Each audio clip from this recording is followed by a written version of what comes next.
आजाद बोल इंडिया में आप सभी का खैर मकदम है। आपके साथ में आदिल खान आजाद। रात का 10 बज चुका है और वक्त हो चला है दुनिया भर की खबरें प्रोग्राम का।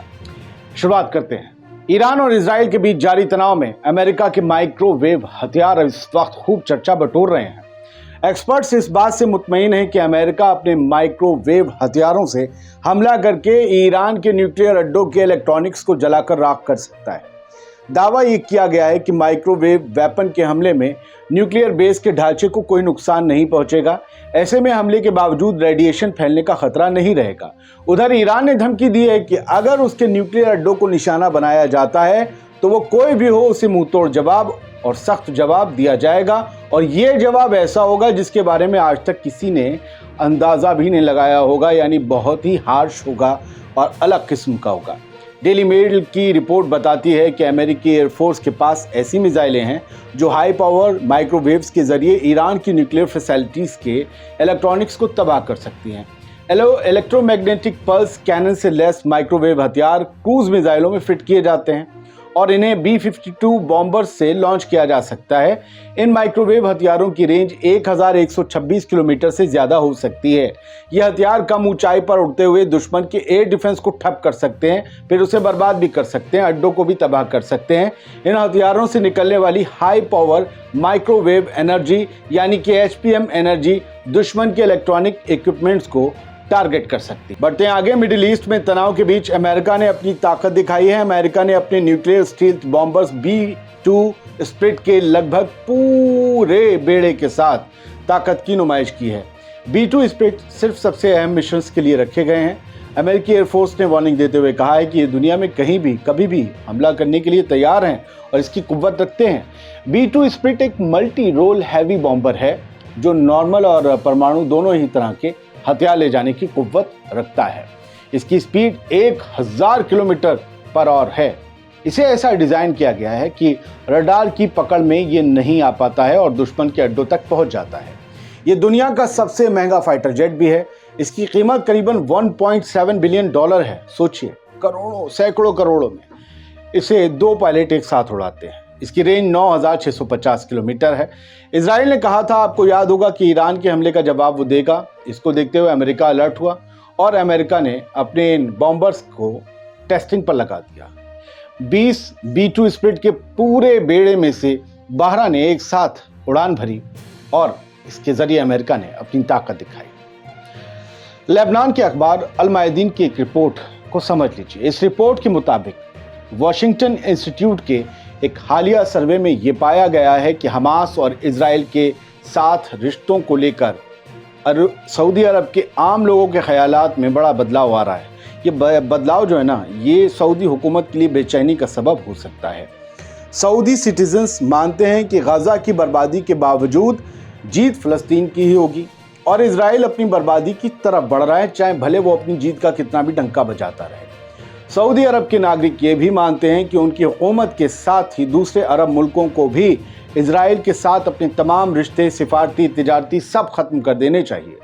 सऊदी अरब के नौजवानों में हमास के रॉकेट हमलों को लेकर भी अलग सा जुनून है, जो किसी भी एतबार से इजराइल से रिश्ते सुधारने की राह पर बढ़ रही सऊदी अरब की हुकूमत के लिए ठीक नहीं है। क्या ये बदलता हुआ जो मिजाज है सऊदी अरब के सिटीजन्स का, वो हुकूमत को खतरे में डाल सकता है? आगे बढ़ते हैं। सीज फायर की बात करते हैं, गजा की बात करते हैं। क्या अपडेट्स हैं? हमास ने क्या कहा है?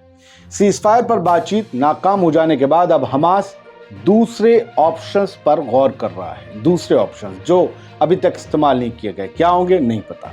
हमास लीडरशिप से जुड़े एक सोर्स ने लेबनान के अल मायदीन को बताया कि हमास ने इजराइल के साथ हालिया वक्त में किसी भी तरह की कोई भी बातचीत का कोई दौर शुरू नहीं किया है और कोई बातचीत चल भी नहीं रही है। और अब हमास की तरफ से एक नए ऑप्शन पर गौर जरूर किया जा सकता है। हमास अपने 4 मुद्दों पर अड़ा है जिन पर कोई भी समझौता नहीं किया जा सकता। ये फ़लस्तीन और फ़लस्तीनियों के हक की बात करते हैं। इन मुद्दों में इजरायली फ़ौज की गजा से पूरी तरह से वापसी, मिलिट्री ऑपरेशंस गजा में पूरी तरीके से बंद होने चाहिए, फ़लस्तीनियों को उनके घरों में वापस लौटने देना चाहिए और गजा में दोबारा से तामीरी काम शुरू हो। इन चारों मुद्दों पर इजराइल ने पंगा डाल रखा है, इसीलिए सीज फायर पर बात आगे बढ़ नहीं पा रही। इजराइल कह रहा है कैसे फौज वापस ले जाए। इसराइल कह रहा है कि कैसे लोगों को उनके घरों में जाने दें, मकसद तो कुछ और है। ईरान की बात करें और ईरान के साथ इराक की बात करें। ईरान के बाद अब इराक के मिलिट्री बेसिस पर हमला हुआ है। हमले बगदाद के साउथ में बाबिल सूबे में आधी रात को एक अननोन लड़ाकू जहाज ने किए।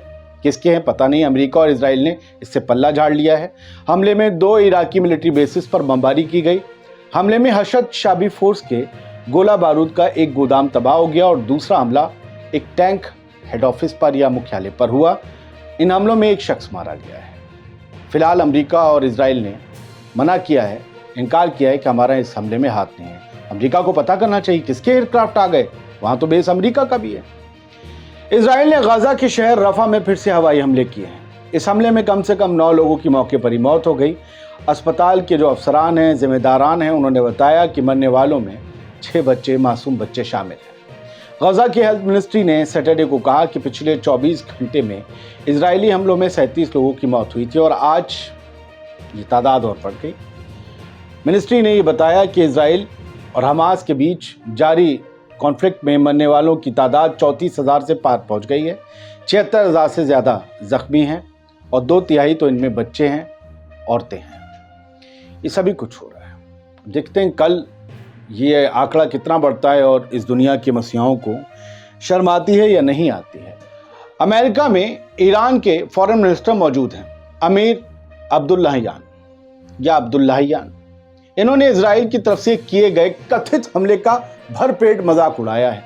उन्होंने कहा कि इजराइल ने ड्रोन से जो हमले किए, जिन हथियारों का इस्तेमाल किया, वो बच्चों के खिलौने जैसे थे।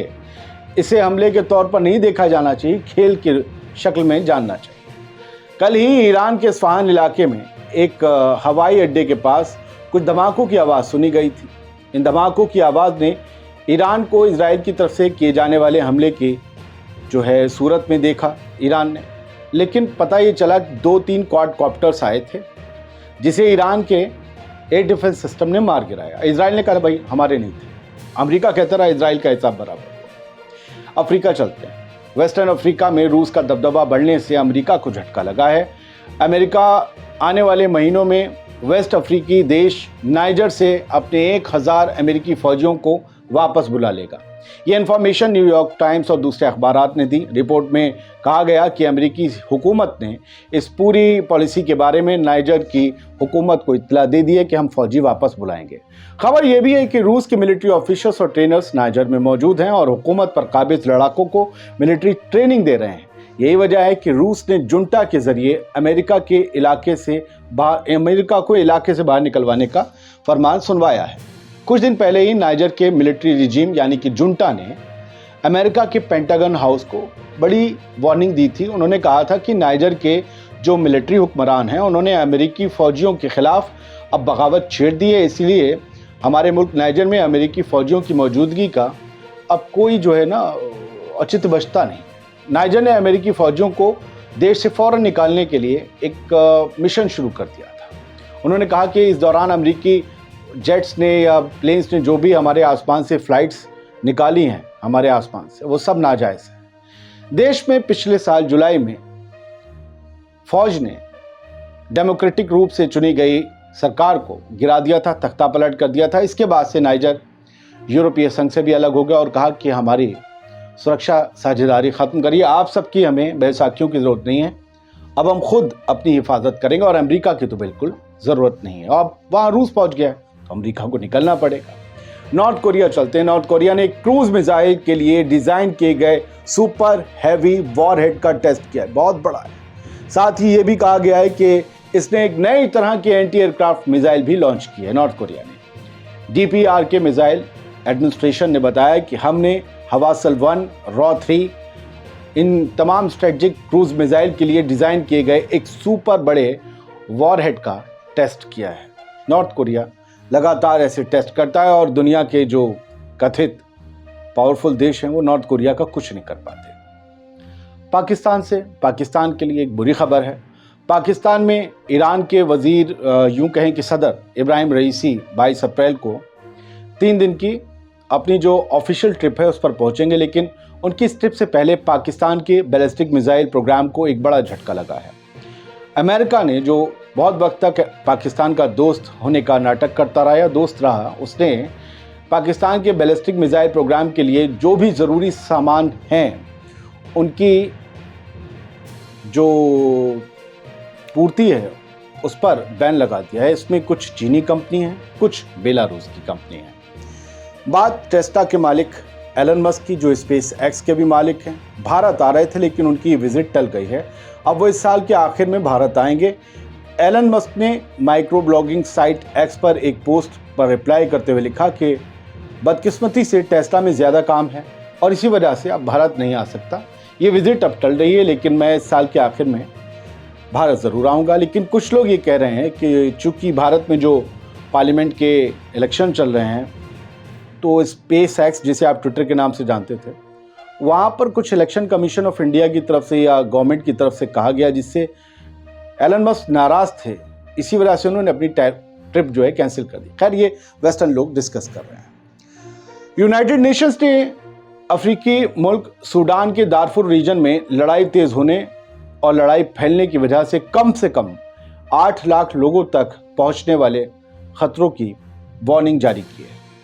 यूएन ने और यूएन की जो एड ऑपरेशन चलाते हैं उन लोगों ने कहा है कि 8 लाख लोगों को ये जंग प्रभावित कर सकती है। दारफुर के पास शहरों में जो है लोगों के लिए बड़ी मुश्किल हो सकती है। 9 मिलियन से ज़्यादा लोग यहाँ पर ह्यूमैनिटेरियन क्राइसिस से जूझ सकते हैं।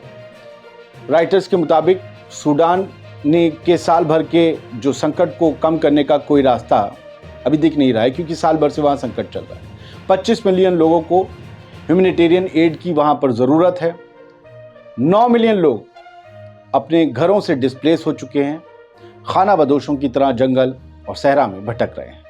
उम्मीद ये करते हैं कि आज का ये वीडियो आपके लिए इन्फॉर्मेटिव रहा होगा। दुनिया भर की खबरें लाने का हमारे पास एक ही ये ज़रिया है ताकि आप लोगों को एक ही वीडियो में दुनिया भर की खबरें मिल सकें। उम्मीद करते हैं आज़ाद बोल इंडिया का सफ़र आपको अच्छा लग रहा होगा। आप इस सफ़र में हमारे साथी हैं, यह हमें अच्छा लग रहा है। साथ बने रहिए, साथ देते रहिए। शुक्रिया, शब बखैर।